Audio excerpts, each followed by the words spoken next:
কতদিন চলবে বলতো? আজ একটুর জন্য প্রাণে বেঁচে গেলাম। হাত যদি ধরতে পারতো না, তাহলে আমাদের দুজনের খেলা আজকেই খতম করে দিত। আমাদেরকে ধরা অতই সহজ? আমাদেরকে ধরতে গেলে না বুকের পাটা লাগবে।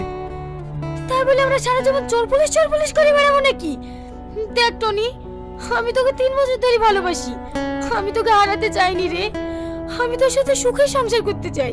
প্লিজ তুই এসব নোংরা কাজ ছেড়ে দে। আরে তুই কেন বুঝিস না? আমি বেকার ছেলে, কিছু টাকা পয়সা গুছিয়ে নি, তারপর তোকে বিয়ে করে সুখে সংসার করব। আমার এসব টাকা পয়সা কিচ্ছু লাগবে না, আমার সাথে তোকে পেলেই হবে। বল তুই এসব নোংরা কাজ কবে ছাড়বি? আরে পাগলি, সামনে দুটো বড় ডিল আছে, আর কিছুদিন অপেক্ষা কর, এটা ফাইনাল হয়ে গেলেই একা ছেড়ে দেবো। তুই এর আগেও বলেছিলিস এই পাপ কাজ ছেড়ে দেব, কিন্তু ছাড়িসনি।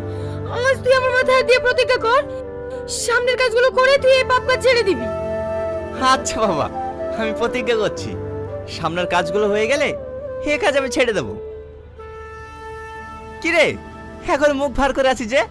এবার তো একটু হাস। তুইও না।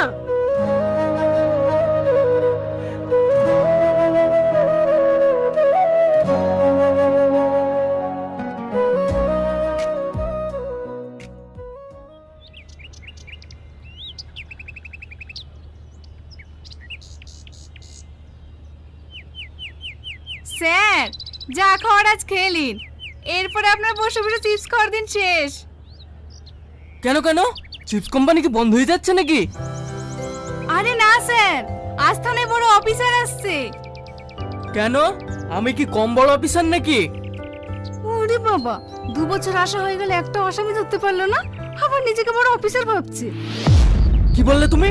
আমি আসামি ধরতে পারিনি, কালকেই তো একটা আসামি ধরে নিয়ে আসলাম।